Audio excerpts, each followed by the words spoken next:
Les infections gastro-intestinales sont un problème de santé publique mondiale.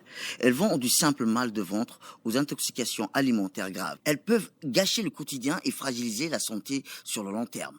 Parmi elles, la gastrite, une inflammation de l'estomac qui provoque des brûlures, des remontées d'acide, des ballonnements, des diarrhées et parfois des vomissements. À Djibouti, une seule forme revient le plus souvent, la gastrite infectieuse due à l'hélicoptère pylori. C'est une bactérie très résistante. Elle vit dans l'estomac et peut causer des troubles digestifs persistants. Pourquoi est-elle si difficile à combattre? Parce qu'elle est méchante mais intelligente. Elle ne passe pas dans le sang. Donc, pas de fièvre, pas de signal d'alarme précoce. Elle se propage facilement par la salive, mais aussi par les mains souillées, comme nous l'explique le médecin. Donc, c'est une bactérie qu'on appelle, nous, les grammes négatifs. Cette bactérie, en fait, dès qu'elle rentre par la bouche, elle se localise au niveau de l'estomac et elle fait des dégâts au niveau de l'estomac, ce qu'on appelle la gastrite chronique AHP.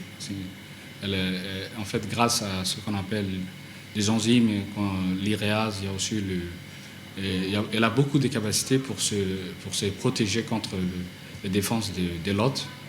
Donc, elle fait des dégâts tels que la gastrite chronique HP.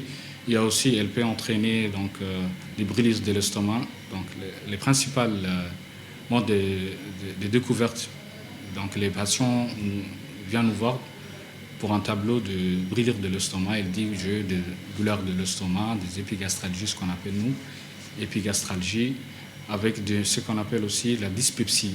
Les malades, ils viennent pour un tableau des satiétés précoces.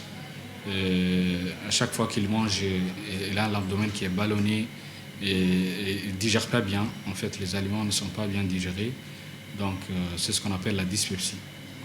Comment peut-on se soigner de cette maladie?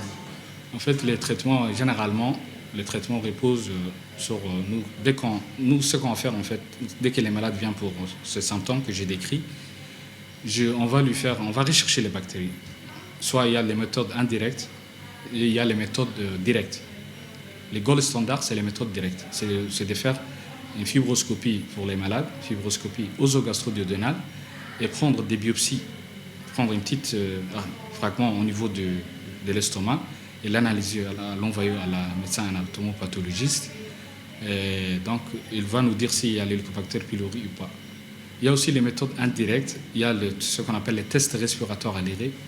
C'est en fait une machine que les patients vont en fait respirer. Et donc, dès qu'ils respirent, les bactéries, on va les trouver. Il y a aussi les stool antigen tests, ce qu'on appelle le test de l'antigène HP dans les selles. Les bactéries, il peut être éliminé dans les selles. Donc, on va trouver l'hélicobactère par les selles.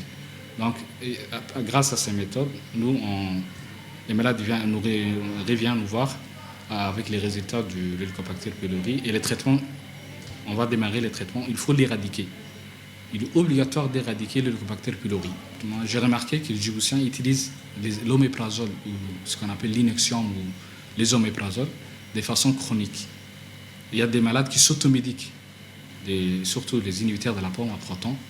Il y a aussi des malades qui prennent des flagyles comme ça. Il lui dit qu'il a une diarrhée ou je sais pas, constipé. Il prend un flagyle de douleur abdominale non spécifique.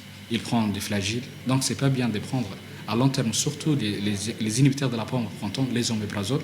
En résumé, le lavage des mains au savon, eau propre, repas propre, face à l'hélicoptère pylori, le traitement existe. Mais la meilleure arme reste la prévention. L'hygiène est la clé.